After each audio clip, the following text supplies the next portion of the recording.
Assalomu alaykum va rahmatullohi va barakatuh. Aziz aka, uka, opa singillarim. Men sizlarni Ro'za hayiti bilan tabriklayman. Sog' salomat bo'linglar. Sizlarga hamma vaqt sog'lik, salomatlik tilayman. Oilam nomidan yana bir bor tabriklayman. Ushbu qo'shiqni sizlarga bag'ishlayman.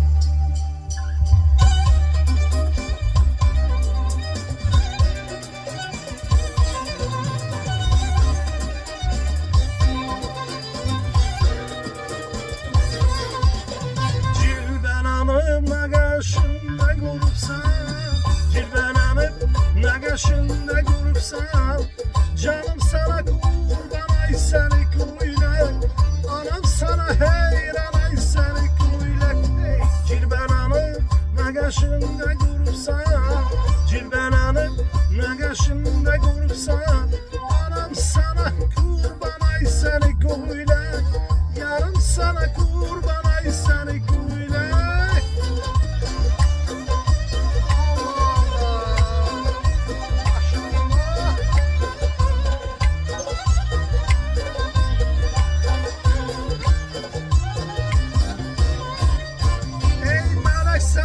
Çıksan canan bağından, meleksan çıksan canan bağından, hiç kas olmaz sana ay seni koyulak, hiç kas olmaz sana ay seni koyulak. Ay cilbenanı nagaşında görüpsem, cilbenanı nagaşında görüpsem, anam sana heyran ay seni koyulak, canım sana kurban ay seni koyulak.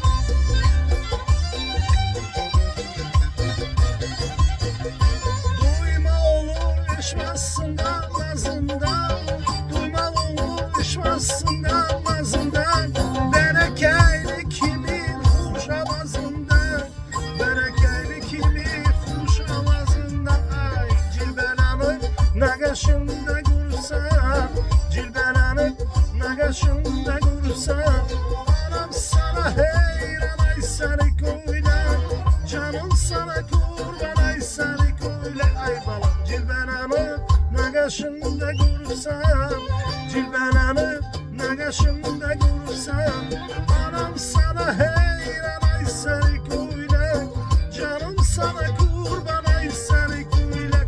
Cilbenanı nagaşında görürsem, cilbenanı nagaşında görürsem, anam sana heyran ay seni koyulak, canım sana,